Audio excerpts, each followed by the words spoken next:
conversation between the two of us, and then we'll open it up for questions from everyone. So start thinking now about what you want to ask.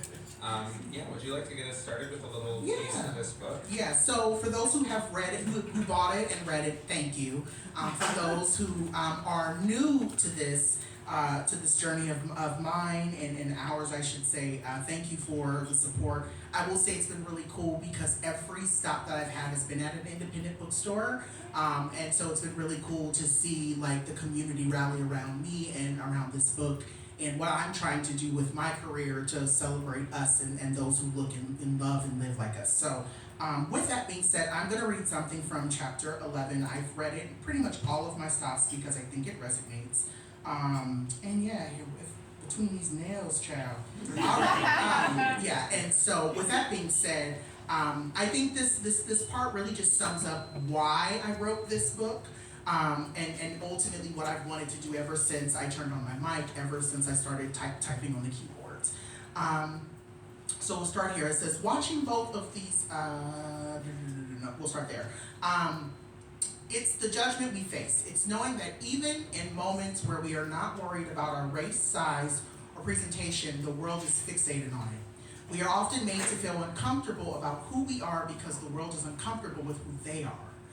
It's understanding that we have always lived in a world where those in positions of power are doing everything in their power to discourage anyone and everyone from being their authentic selves because they understand the power in that. But it's more than that. It's also about our livelihood.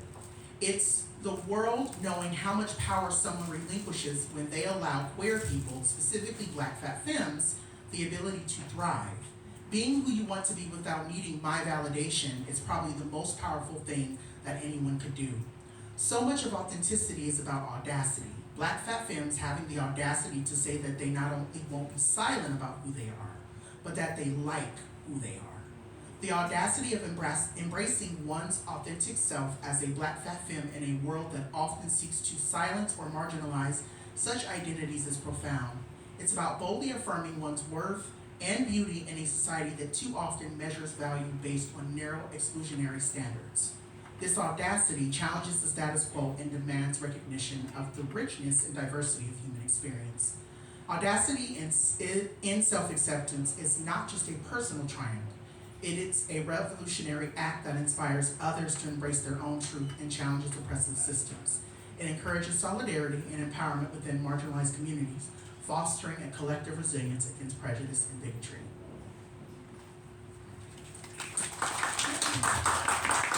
Thank you so much for giving us just a little taste of this powerful and important book.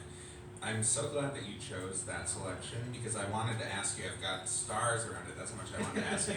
I wanted to ask you about this word audacity. Mm-hmm. Let's talk about the word and why you love it so much. Yeah. So 2 questions, I guess. 1, tell us a little bit about why this word is so important to you. Mm-hmm. And 2, tell us where you got the audacity. Yeah, I'm with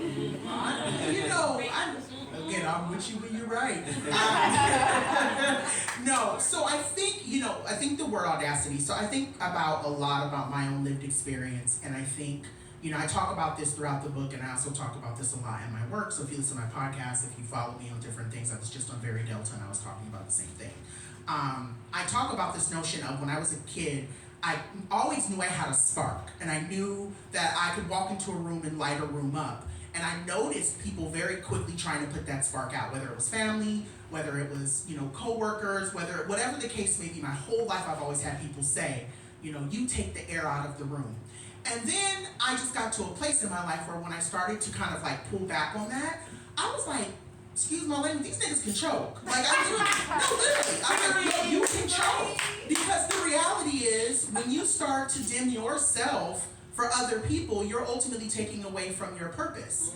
And so I think for me, my biggest thing has been, I'm now in a place, you said where this audacity comes from. I wake up every day, even on days like yesterday, I'll be transparent. Yesterday was a very hard day for me. It was it was just a hard mental day. Like I woke up and I felt it in my head.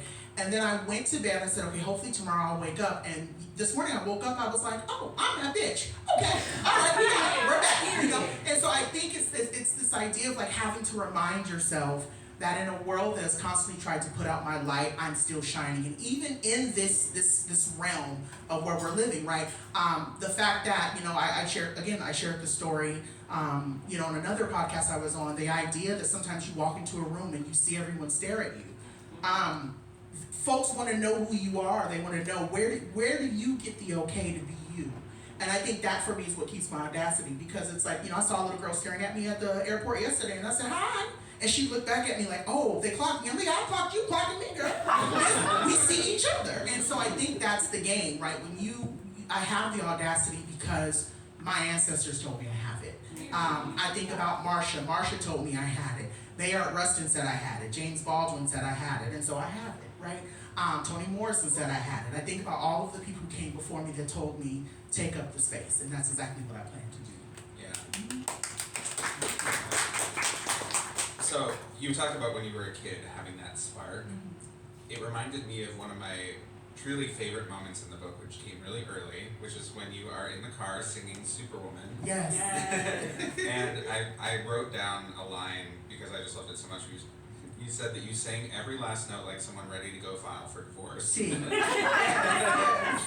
And you write about sort of quickly getting this message. I think it was from your cousin, is that right? Yeah. Yeah, that boys aren't supposed to do that. Right. Aren't supposed to sing a song like that. Aren't supposed to sing a song in that way. And then you talk in the book about, and you just touched on this, on the sort of importance of media representation for people who haven't seen themselves represented. Yeah. We heard in your intro that you are passionate about TV and film. When did you discover the importance of media representation for you and for your specific identities that you hold? Yeah, I think I've gotten, so this question, but also I had a conversation with someone, I think back to, and I know Noah's Ark just came out with the new movie, right? But I go back to Noah's Ark, right? This idea that was like really the first time I had saw queer people in a light where they were themselves. They weren't accessories. They weren't characters of themselves, right? And I know people have, and I've read several articles about the issues that people have with Patrick Ian Polk in their work, which is fair, right? We all have we all have the space to critique, but I think for me, seeing a bigger Black queer character be loved so lovingly by their partner was so imperative for me, because I was like, I spent most of my years quietly watching Will and Grace, quietly watching Queer as Folk, quietly watching a lot of like these other queer shows, and seeing, so like even thinking about Ellen's television show, right? This whole idea that not only did the script, not only the script and the people in the show react poorly to Ellen when she came out, but the whole network basically dragged her, right? And so I thought, how cool is it that I'm seeing these people, even in a script, get to be their authentic selves and be loved for who they are. And so I look for that. Anytime I'm watching a show, anytime I'm watching a film, I'm always looking to the queer character, and I'm always going, please don't let this be another character of what society or the world thinks of queer people, and hopefully I get to see an element of something true in that. Yeah, you actually describe it in the book as a ministry of authenticity, and you talk about redefining authenticity. For you as someone who now has this public platform, who is that person for other people. Can you tell us a little bit about what that means to you, this idea of authenticity and what you call your ministry of authenticity? Yeah, I think my ministry, so for anyone who's sitting in here, I think purpose is a big part of our lives, right? And whether you're religious or not, I think finding your purpose and really kind of holding on to that, especially now, is so important. So I think this ministry of authenticity, I have had people tell me, I don't know you, but you make me feel good. I posted something on social and someone DM'd me just this weekend. They were like, I don't know you, but the post that you posted made me feel safe. I think it's because I've learned to be safe in myself, and I've learned to be comfortable in myself, that I help other people feel safe in who they are. And I think a lot about this, I think one of the big things that I've been thinking a lot about as I've been on this tour and as I've been doing my work is that a lot of the stuff we say to ourselves and a lot of the voices we hear in our head are not our voices. They are not, these are voices and things that we have heard other people say about us, and then we've taken those voices on and created that idea in our head that that's who we are and that's who we need to be. And so the ministry of authenticity for me is, how do I get that voice to shut up, right? And to recognize that what I'm telling myself is something bigger. And so in the days, like I said, having days like yesterday where I was having a day in my head, I had to remind myself some of the stuff I was telling myself is white supremacy.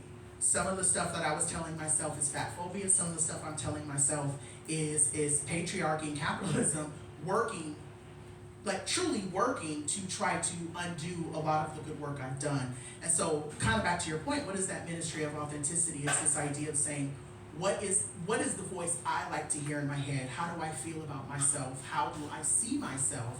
And how do I live with myself? I think that's the biggest thing for me. It's like, being 25 and trigger suicide, ideation conversation, being in my head all the time and feeling like I don't want to be here, recognizing actually I do want to live here. It's just I don't like none of these people. It's the people that make me not want to be here. It's not me.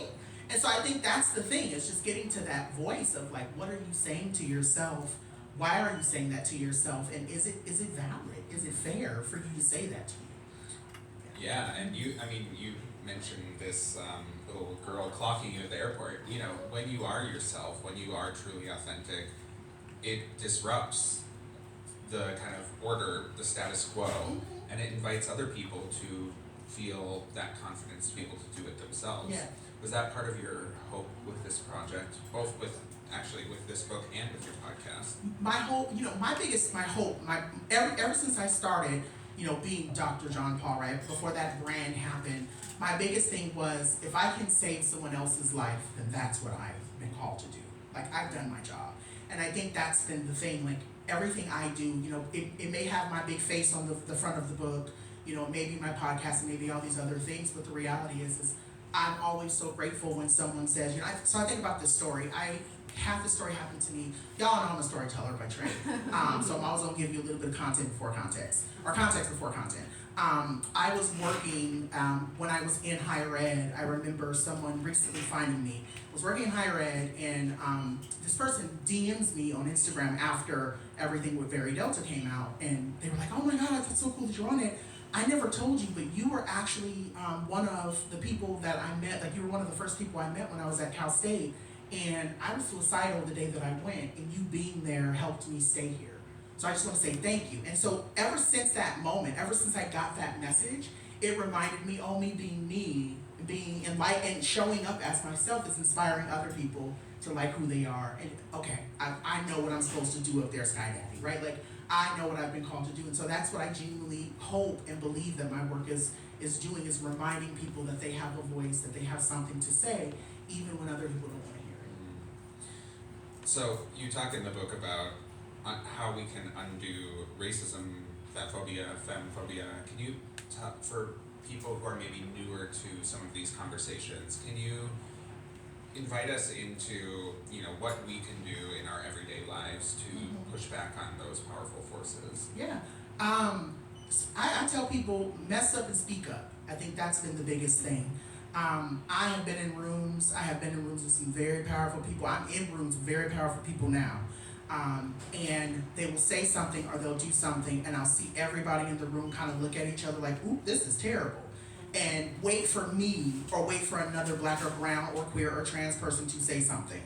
And then that person says it, and they become the person that quote unquote gets in trouble, and then other people will scurry back off into their office, and then they'll send that quick message, thank you for what you said in there, that was so powerful. Bitch, why didn't you say something when we were in the room? Like, why didn't you back me up, right? And so I say this, I think we have to get to a point where we have to get comfortable with the idea that things are already uncomfortable for us. There is no comfort, right? That's what and I think that's what my whole brand is, right? When people say, John, you make people feel uncomfortable. Good, because I'm comfortable literally 25 hours out of the day. I'm black, fat, and femme. I'm all the things that the world hates. So I'm innately uncomfortable anytime I'm anywhere I do anything. And it's not to say that you have to come in like a flash, flash of whatever, right? You don't always have to be flipping tables. But I definitely do believe that there's something to be said about the ways that people say and do things and how they keep doing it because they know they can get away with it. Another quick story. So I fly a lot. A lot of people know that I'm always in an airport. And I remember a man trying to clock me before I went into the bathroom. Oh, you're not supposed to go to that bathroom. And I hope I'm not supposed to be cussing here. But I cuss like a sailor child. And I know it is what it is. But he was staring at me and I was looking at him. And I was like, why don't you mind your fucking business? And I said it like to him and I could see his face crack. And for me it was this game of, I'm uncomfortable, and now you're uncomfortable, and now we both uncomfortable. So we'll be uncomfortable together, right? I think we let privilege, we let people in specifically positions of power get away with too much. And I think that's how we got here. That's how we got here, is by so many people recognizing, and I say here, I'm talking about the last 120 days. We got here because we let a lot of our family, we let a lot of our friends, we let a lot of our coworkers get too comfortable. And I think that's the biggest thing, is that it should, and I say this, I know it shouldn't be on us, and I say us as I know there's a lot of queer people in this room, it shouldn't be on us, but we still have a responsibility to say something. And so like I tell people all the time, I have a white husband, and I'm very vocal about that, but I'll tell you right now, my white husband, he knows better. He knows better. And he is often quick to say things before I even do, because he knows how I'm going to react to things, right? So that's the responsibility we have to each other, right? Is we've got to hold each other accountable. Yeah, there's some really great examples in there, and I love like the example of your husband. You two have been together for a long time, right? You know. Yes. So my friend Joy made it live. She told me she couldn't come. Oh, I'm so okay. I'm probably okay. I can't cry, but go ahead. Go ahead. No, I'm so sorry. No. Go ahead. It's fine. Okay. Wow. Yeah. I'm so happy. Oh my God. Okay. Well, I was just gonna say, your husband, you two have been together for a long time. 15 years. 15 years. Yeah. And I'm sure he wasn't immediately good at that, at clocking what was going on and recognizing that he had an opportunity to step up and say something. Yeah.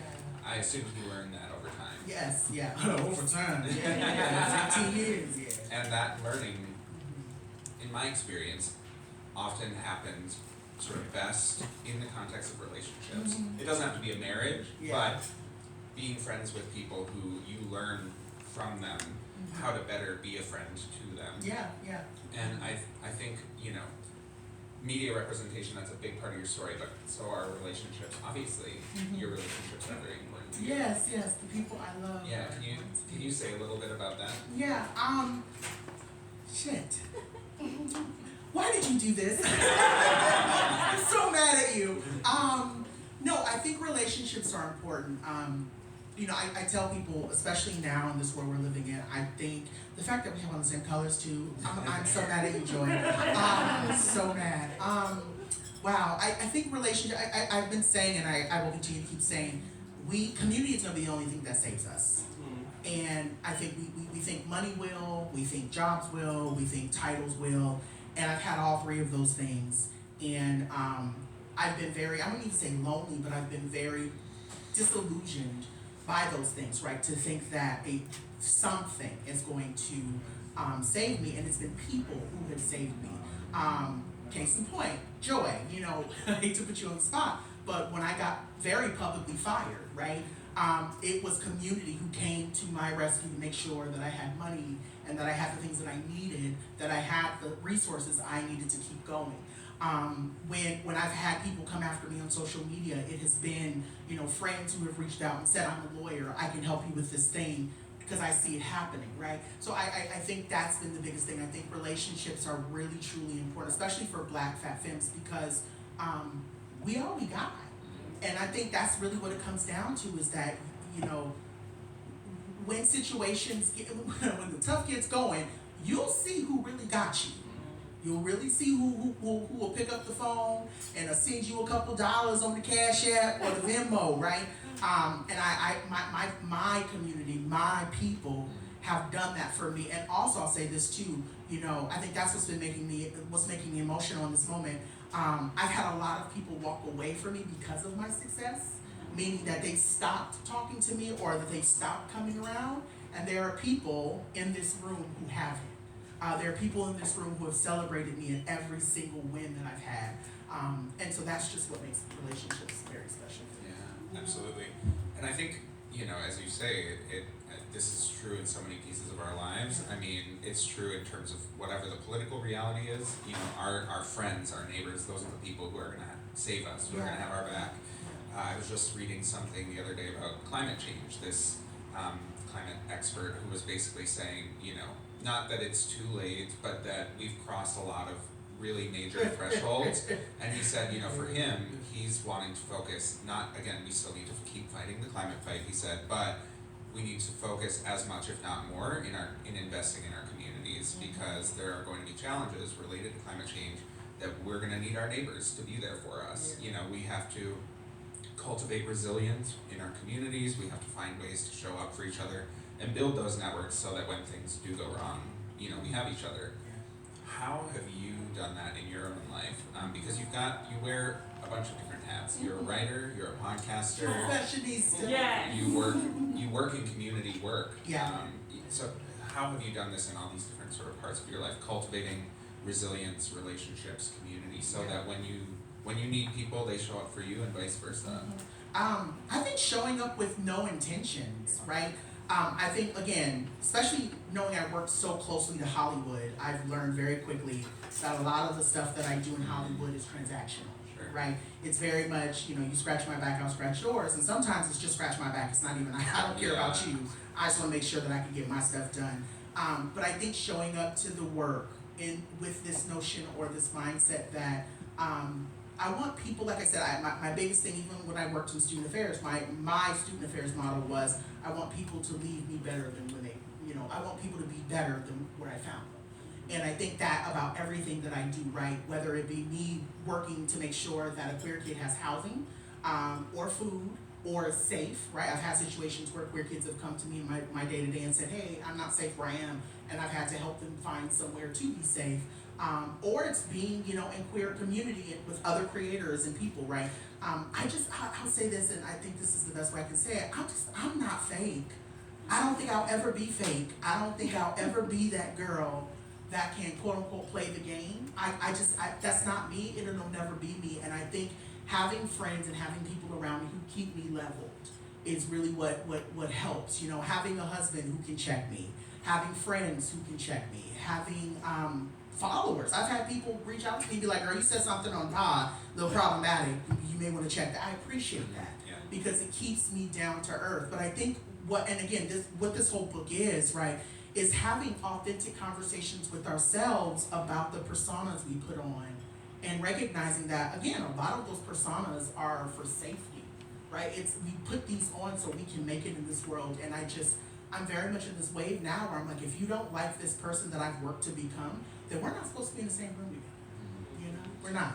Yeah, and you know, it's different from the kind of transactional nature that you're talking about, but there is something about like when you invest in other people and you show up for them, they just want to do the same in return. I mean, you have always been so supportive of my career with no kind of intention behind it, just being supportive.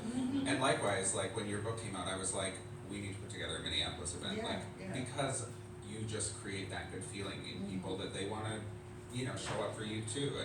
And I think there are ways that we are conditioned to, and this is, you know, it's because of capitalism, it's because of all these things, that we are conditioned to think, okay, what can I get from this person, and what are they going to want from me?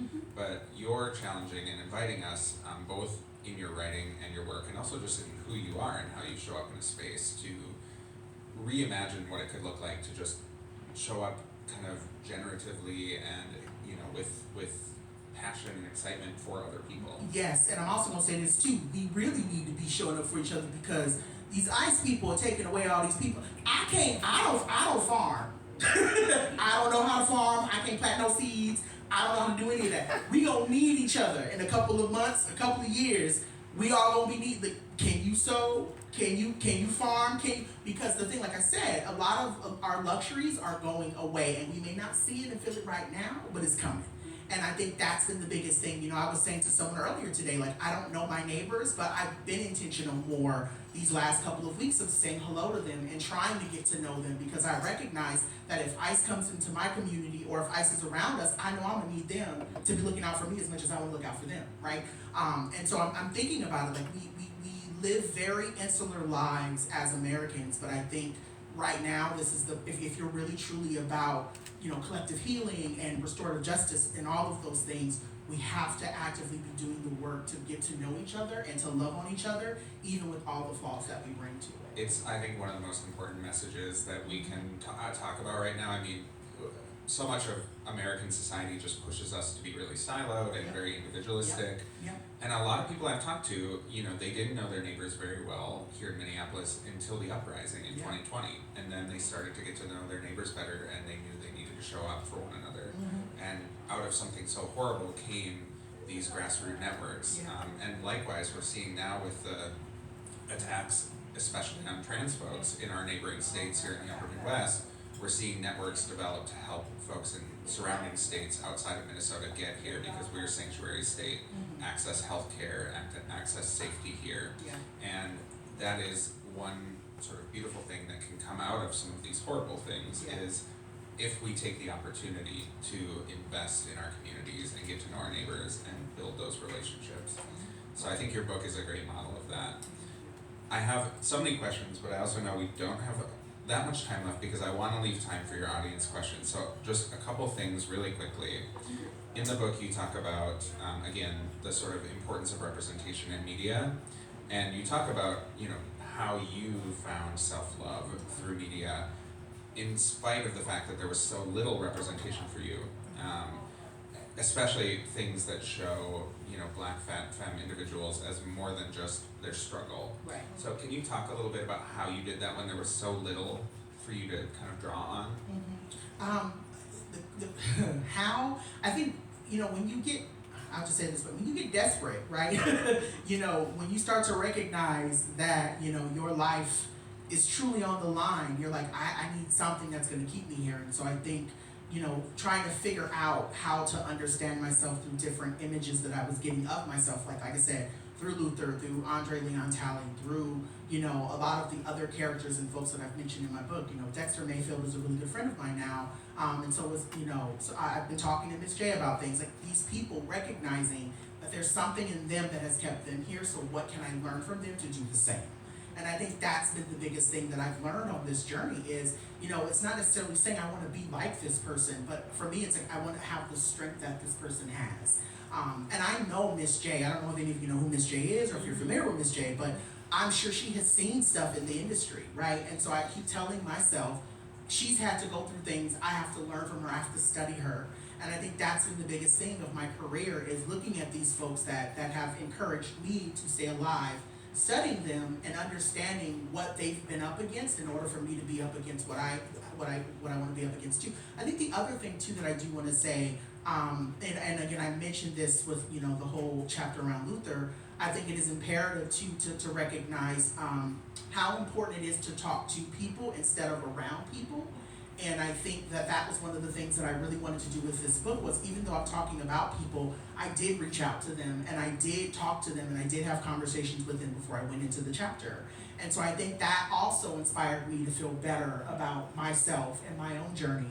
Is recognizing that there's so much to learn when you sit down and you talk with someone, only for like 20, 30 minutes, right? But even with Miss Lawrence, right now, me and Miss Lawrence, we go back and forth via DMs all the time from the 30 minutes of me talking to her, right? It's just, again, I keep going back to this. I think that's really what I'm trying to build with Black Fat Femme. I'm trying to build a community of people who not only see each other, but really have it for each other. And yeah, media representation is important, but it's so much more than that, right? It's about telling other people that they can be happy and that they have people who see them. And I think that was the things, like, as much as I saw Miss J, as much as I saw Miss Lawrence, I knew that they saw me. And I think that, for me, is what really helped me really honestly stay here. And there's something in there, you've been fortunate to be able to have conversations with some of these people. Yeah. We don't always get to talk to the two people who have inspired us, but just by digging into the history and the stories of people who have come before us can help us, plot a course for ourselves to say, I'm not the first person to walk this path. Other people have walked it before, and I can learn from their example. And now you're doing that for a whole new generation, which is pretty exciting. It is pretty cool. Yeah. Last question, and then I want to open it up for the audience. So start thinking if you haven't about what you want to ask. You mentioned Very Delta. Congratulations, it's very exciting. Thank you. And you also, in addition to being on Very Delta, speaking of queens from Drag Race, you have a foreword in this book by Latrice Royale. Yes, yes. Truly one of the best queens to ever grace Drag Race ever. Yes. That must have been a pretty cool moment. Yeah. Can you tell us a little bit about that, how that came to be, and then also just what Latrice means to you? Yes, Latrice. Also, now a good friend. So, I will say this. So, when I started shopping the book, we got to a place, right? So, when you write a book, I don't know how many of you have written a book or if you know the process, but normally you have to write the book, and then they will ask you to write the foreword after you finish the book. And so I got towards the end of the book, and they said, "Have you thought about who you want to write your foreword?" And I was like, "Yes." And I put out all these names, really big name people too, that I was like, "Oh, it would be really cool if they wrote my foreword." And I went to certain people. I'll say this, and if you say that I told you this, I'll say that you're lying. We initially went to Law Roach. Law Roach was like the person I really wanted to write my foreword. Well, unfortunately, Law Roach had just been re-signed back on to work with Zendaya, and was also working on their own project and is now on Drag Race. And so their people said they really want to do it, they just can't do it. And so I was like, wow, I was like, well, who else can I ask? Same thing, went to Miss Lawrence. Miss Lawrence said yes, but literally said yes. Literally 2 weeks after saying yes, got booked for the Tyler Perry show. And then to come back to me and say, girl, I can't do it. And so I was having conversations with my team, and they said, was there anyone else that you could go out to that you can ask that you value? And my manager was like, have you asked any of the Drag Race queens? And I was like, actually, that's really smart. And so the first person that came to mind, my husband was like, you need to ask Latrice. And I was like, you know what? Yeah, I'm gonna ask her. So I go to Latrice. I literally emailed Latrice, and I'm like, hey, Latrice, I don't know if you remember me. I met you in 2017 at DragCon. We had this whole conversation about how we grew up in the same area. So it's not in the book, but one of the things I learned about Latrice in the process of this is Latrice actually grew up 2 streets over from where my grandmother lived. And so it was literally like the universe was pointing me to Latrice to ask her. And so in our preview conversation, when we were getting to know each other and we were talking about our upbringing, I was like, oh, my grandmother grew up on 128th and Pro. She was like, I grew up on 126. I was like, oh my gosh. So we were having that conversation. And then they were like, oh, okay, well, and I was like, yeah. So I was like, would you be interested? She was like, no. And I was like, wait, what? Like, I was like, we had such a good Zoom. Why? She was like, I ain't never written that. I'm like, no, I'm not doing that. And so I was like, okay. So I went back, I wrote the chapter about my relationship with her and the connection I had. And so I went back and I said, hey, Latrice, I know we talked. I know you said no. Read my chapter and then just let me know if your mind changes. Literally, she read the chapter a week later and had Chris, I don't know if you all know who Chris is, but Chris is her partner. He came back to me and was like, hey, just wanted to let you know that she's on Broadway. Is there a way that she can get it to you in September? Because she's on Broadway. And I just was like, yes. And so I was still real nervous because if y'all know the industry loves to say yes and then they love to say no. They'll say yes real quick and then they'll turn around and say no. And so when Chris was like, just give her a couple of weeks to respond, I was like, oh, she's probably not going to do it because she's not going to have time. And sure enough, at the end of September, she was like, here's your chapter. And so that's literally how that happened. It was very much a no. What was really cool, I don't know if you all listened to the episode, she was actually on my podcast a couple months back. She's now doing her own writing, and she was saying that writing my foreword is what opened the door for her to be comfortable enough to do her own writing. That's cool. And so that is really cool to know that something that I consider to be very, in my mind, very small or medium, or just, you're just helping me, has now really opened a door for her to be able to do the bigger things that she wants to do and to write her play and do all these other things. So, awesome. And now I have a really good Judy out of it. Yeah, good Judy. But I really have a good Judy out of it, and I'm just really happy that the universe made that happen. I love that. Thank you for sharing a little behind the scenes with us. Mm-hmm. And yeah, Latrice is just such a special person. Oh my God, yeah. And it's funny. Like, there are people who are like funny, and you can tell they're trained to be funny. Latrice is funny. Like, it's just naturally funny. And it's really great energy. Yeah, really, really good person. I love that. Mm-hmm. All right. I would love now to open it up for audience questions. So please feel free to just put your hand up, and then if you want to share maybe your name if you're comfortable doing so. This is opt-in, so you don't have to, but it'd be great just to hear, sort of who you are and yeah, please share your questions. I saw your hand go first, and then we'll go here. Hi. Hi. This one's actually my game mother. I know that's right. Okay. We family. But growing up, she was one of the people for me. Noah's Ark was like my one-two. Yeah. I grew up in Mississippi. And pre-transition, like it did so much for me. Before that, all I had was like Paris is Burning, Wesley Snipes, yeah. Two on Food. I guess where I'm going with all of that is, when I had like to start outsourcing representation, I started to look into characters that didn't have my walk of life, and that's when I like the beauty of the interconnectivity of us as human beings. Can you speak to what interconnectivity looks like for you, or looked like for you during that like pivotal moment of looking for identity and existence? So I don't know if I've said this at all in this talk, but I know I've said it at once. So I think it's imperative. One of the reasons why I was really intentional about like centering Black fat femmes or Black queer people in this is because one, the world doesn't, but also two, I was worried that we would lose another person and nobody would have given them their flowers while they were alive to see them. So that was the first. So I want to make sure I make that very clear that your thought was exactly what this book was supposed to be before we flipped it and we sold it. It was supposed to be this idea of just what general representation looks like for queer people in media, right? And the importance of it. And I was looking at, even people that we don't love, aka Perez Hilton, right? There was a whole, I would say it was a little bit of a chapter that I had written about the importance of Perez Hilton, even if you didn't like him, right? There were things that he did for journalism that a lot of the girls can't say that they did, right? He put journalism, specifically celebrity journalism, on the map. And so the narrative storytelling of it all, there were quite a few folks that I had entertained, but before we flipped it and sold it, I was worried. Like I said, this was right around the time when we started seeing a lot of trans folks dying. I was worried. I said, there's gonna come a time where someone's not gonna know who Miss J is. There's gonna come a time when someone's not gonna know who Miss Lawrence is. I want them to know now what they've done for me, right? And so I think the same thing, it was so important for me to get my book to Patrick Ian Polk and say, your show helped me at a very pivotal time of my life when I was 18 or 19 coming out. But all that to say, yes, like interconnectivity, it's important.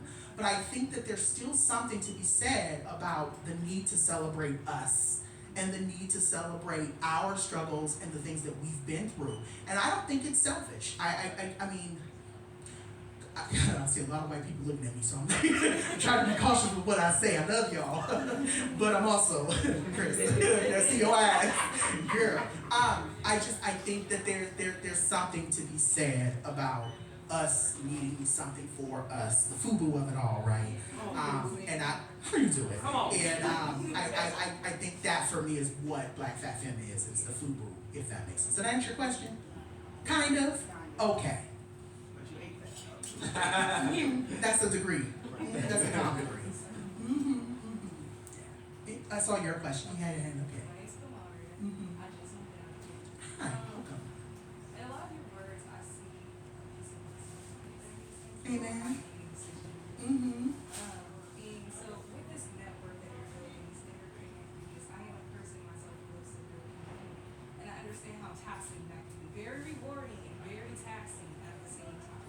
So how do you pour back into you and create relationships with the community that are reciprocal into pouring into you? Because a lot of the times you should not pour. Yeah, well. And a lot of those calls are drying up because of that man in office, I tell you. Kind of going back to, you know what? Your question, someone's connected to, you talk about, kind of thinking about, I've also learned very much that I also can't just pour into my community too, right? There are other folks who need the help, right? Black, other brown folks. There are some indigenous folks that I have relationships with. And I think for me it's this thing of what can you learn from everybody and not just one person, right? And so I think for me it's kind of like, I think a lot about Kimberly Crenshaw's concept of intersectionality and why that's so important for us, right? Even though it doesn't center the idea of white people or whiteness, there is still a lot to be learned about how systems of oppression work. And what I've learned is, and it's kind of going back to what I said earlier about not expecting from people. I've learned very quickly for both and brown, black, not whatever. I've learned this thing of who makes me feel the fullest when I'm around them. I think that's been the biggest thing that I have learned. How many people are taking a lot from me and not giving me anything, or even just walking into spaces and looking around, people being like, oh, it's for you, and getting into that space and recognizing, actually, it's not. I'm not going back here, right? I'm not going back to that space no more. I think that for me is what a lot of, like, that's how I pour back into myself, is recognizing those moments. Because I'll tell you right now, I'm gonna just say it what it is. There is a particular queer organization that does a lot of events, and every time I'm around them, something in my shondo ain't right. Fuck that tea. So I stay home. And they invite me to things, and I say thank you for the invitation, but I will not be coming. Because I have learned that something about that org. The ancestors be talking to me. They be talking. And so I think that's the thing we have to trust, is that when we're doing the work, if we feel like we're giving more than what we're getting back, something ain't right. And I think that's how I take care of me. Is that okay? Okay. Glad that you asked that question.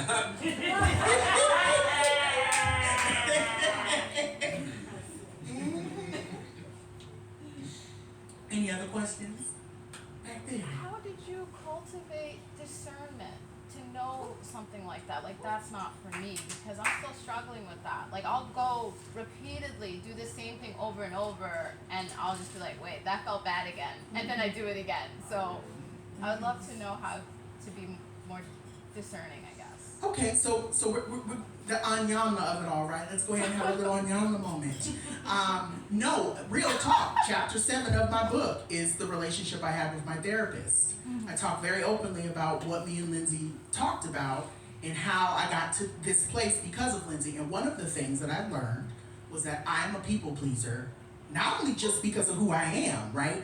I'm the firstborn. I was born to a single parent mother. Who, quote unquote, at the age of 11, I was the man of the house, which is so problematic in itself. But all that to be said, I was raised a Jehovah's Witness. That comes with that. So if you know, you know. I say all of that to say that, to answer your question, some of that constantly going back to things that we know is constantly harming us is that people. I'm also a Leo. I want to be liked by everybody. So I say that to say, right? There is this element in me that has to check in and say, you're doing this because that people pleaser in you, right? You need to be okay with the fact that you don't fuck with them and they don't fuck with you, right? Yeah. And I think that's how I've started to learn that discernment, right? That moment when you feel like people are laughing at you instead of with you, trust that. I think that, like again, I've really learned to, like I say, listen to the ancestors. Somebody in your, whether it be your angels, whether it be somebody that came before you, a friend that you may not know, someone is telling you something about that feeling you have. Trust it. And I think that's how I've really learned to cultivate that discernment. And it has saved me from a lot of pain. I'm seeing friends left and right. You know, I'll even say this. I remember I went up for a job a couple of years ago with a really, really big company. And a friend of mine got a job similar to the job I was going through the process of getting. She just got let go a couple months ago, and we had a conversation, and she said, girl, be so glad you didn't get hired there, because I went through all of these things. And I said, that was the universe protecting me, right? So it's those moments you kind of have to just know, even though it may feel hard to do, something in your spirit is telling you, because you got that 7th sense. Trust me. Thank you. You're welcome, boo. Any other questions? Go ahead. So what inspired the prose in the book? It felt kind of conversational. So where did that come from? Caught that. Thank you. So the prose of the book, where it really came from was I didn't want to do a strict memoir because I'm like, who am I to tell anybody how to fix their life? I can't, or self-helpy, right? I didn't want it to be a memoir self-help book because I knew I still have a lot of work that I need to do on myself. And so I really didn't want to come off as like a Dr. Phil to people in this book. I just didn't. I really didn't want that to be the thing. Where it really came from was, so I will say this, in the process, and you probably know this, Chris, anybody else in the room who has a book, you'll learn this too. There is something specific that sometimes a publisher will come to you and will say, I like what you're doing, but you may need to change it to do this so we can sell it, or so that way we can buy it. And that was ultimately where that prose kind of came from. I intentionally went into the book wanting it to feel like someone could take something from chapter 1 and not necessarily have to read chapter 10 for them to connect. I wanted every single chapter to feel like it was its own standalone chapter. So even if you read one chapter, you still take something away from that chapter and you don't have to finish the book. I also was very intentional about wanting my book to feel like people knew me. And I say this, and I'm gonna keep saying this, I wanted people to read this book and be able to say, oh, that's the John I know, so that if something ever did happen to me, people could say, nah, that's not who John was. I know who John is. I read their work. I know I'm connected to who they are. And so that was a really big, important thing for me in the process of the book. But ultimately, I just really wanted the book to be fun. I've read a lot of boring books, and there are a lot of books that are very lauded. Oh, this is a great book. That book is terrible. And we know it. Everybody knows this book is terrible, but the world celebrates it like it's the greatest book in the world. No shame. Get your coin. Do what you got to do. But your book is trash. And there are a lot of books that are trash. And so I just didn't want people to come to my book and be like, ooh, why would I spend 11 chapters reading this book? This book is garbage. I mean, $28 is a lot of money. That is 2 meals at McDonald's. I was looking out for y'all. So I wanted to make sure we see each other. I wanted to make sure that my book was not only informational, but it also still had an element of fun to it, and it also had an element of, this gonna help you a little bit, you know? Sometimes you need a little bit of sugar with your medicine. And that's literally what my book is. That's what I think it is. That's what Publisher Weekly said it was. So. Yeah.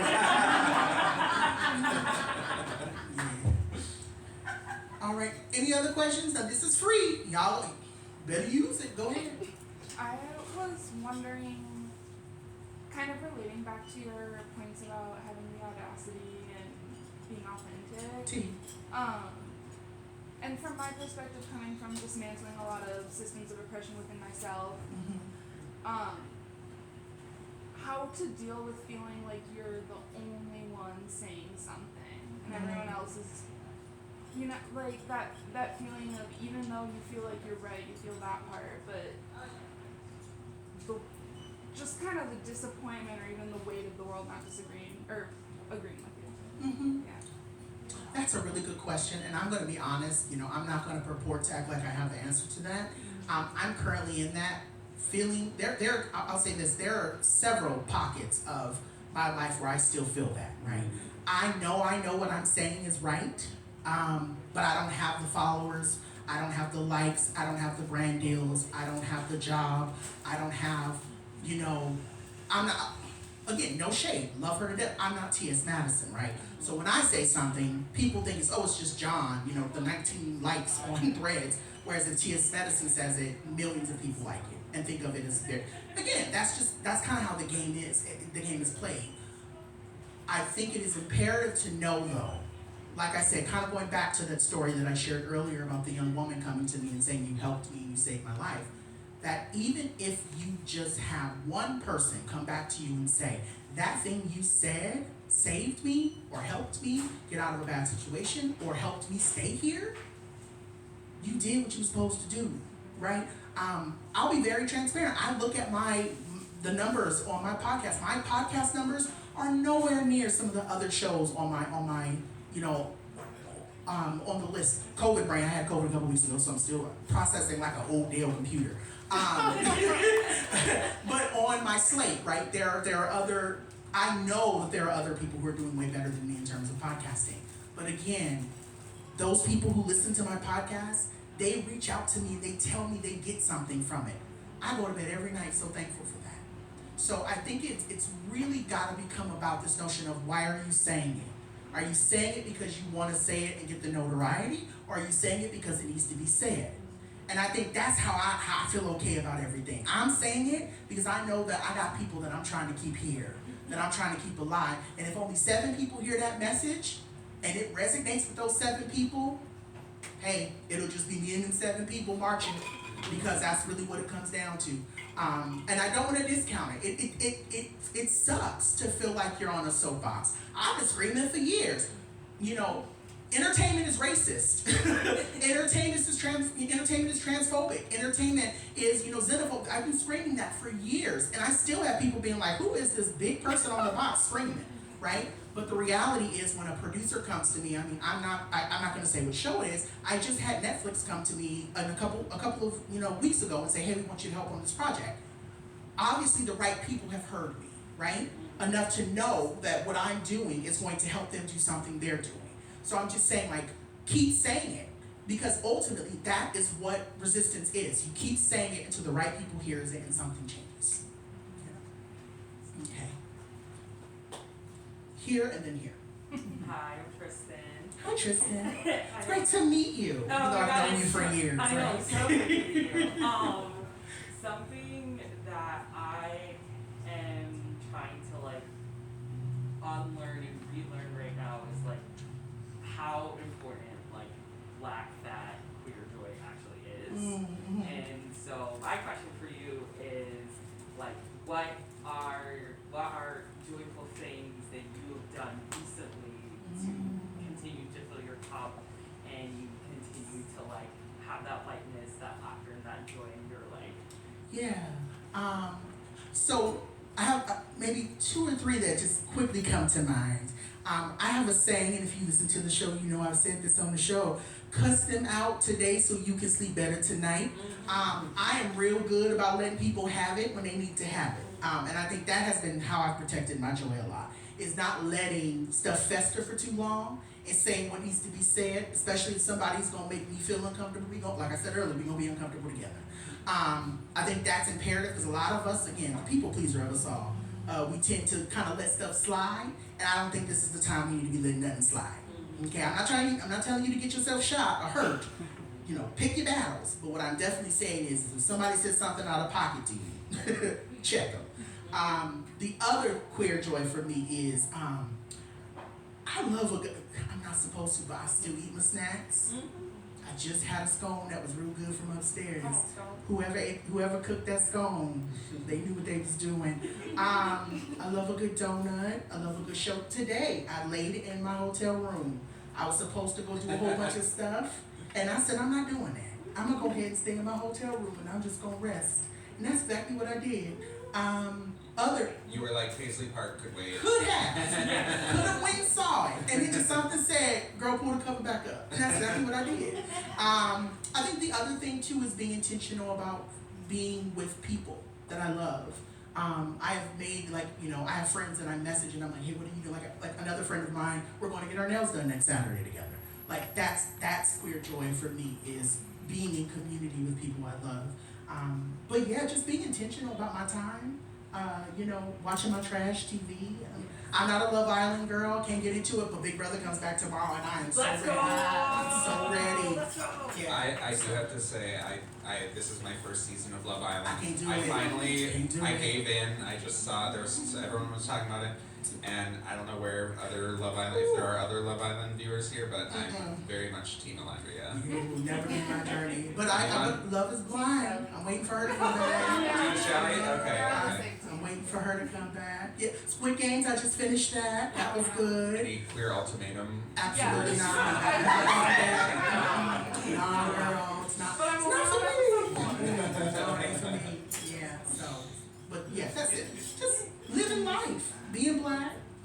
That's literally it. You had a question. So you mentioned your online engagement with, during a previous part of the discussion. I recognized a few years ago that me being, I'm not fat anymore, but I was fat. Me being in a fat femme body, I felt hindered my ability to be hyper visible, and I thought that's what I needed to do because in the 2010s, hypervisibility started to equate with social parity. Like suddenly you are getting opportunities because you have clout on social media. And so I was like, I'm getting left out in this way. And I know it's not in all the ways because merit is still a thing. And we don't live in a meritocracy necessarily, but it's a thing, you know? Mm-hmm. But do you feel like we'll ever live in a world where you don't need to be popular to feel secure in yourself? You know, and this is kind of tangentially related. There is a trans youth in my neighborhood she's homeless, and I think about the fact that she can't crowdfund because she doesn't have a phone. Mm-hmm. So why is it that only people who have clout on the internet can get money for things? Mm-hmm. That really pisses me off when I think about, like right now I want to cry because it bothers me to my core. Mm-hmm. But and not even for myself because I grew up middle class. You know, we did that hopscotch from lower middle class to upper middle class. A lot of people don't experience that. My parents are landlords in this city. You know, that's just a completely different perspective, you know, yeah. but I feel like it's not fair that, you know, I get something and other people don't. And now I do have some visibility online from my own work. And, you know, it's not shit. I don't care for it. Well, so I think, so you're asking a really good question. One, I want to take time to honor the emotion that is there, right? This idea, and I'll say this for myself, right? Like there are moments where I know that and I actually think I saw TS talking about TS and Dominique Murray were talking about this week, right? About this idea of like privilege with, you know, you having a brand or having notoriety, right? I personally don't think of myself as popular per se. I think of myself as the girl who is doing the work. That's how I think of myself. And what that work means is I'm speaking truth to power in the way that I feel like I can speak truth to power. What I also have learned, and this is for anyone in this room, right? I've also want folks to know that as much as you may see me with the Louis bag, you may see me with the nice car, you may see me traveling in first class, because I do got them Delta points. Everybody on my team that I hired is black and queer, right? Everybody, I've hired them intentionally, saying my team, my new manager that my new literary agent is a person of color. Like I'm intentional about what I do and what I do with my coin. So I want to say that, but I definitely think it is imperative to be mindful that popularity can only take you so far.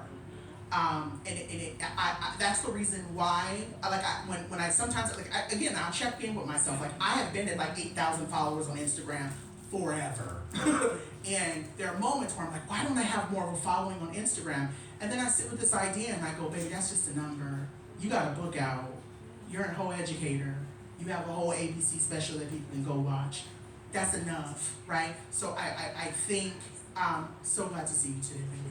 Yes, love you too. Have fun at your class tonight. So I think we have to be careful, and I say we collectively. Ooh, yeah, baby, got their water bottle. Your water bottle. Wait.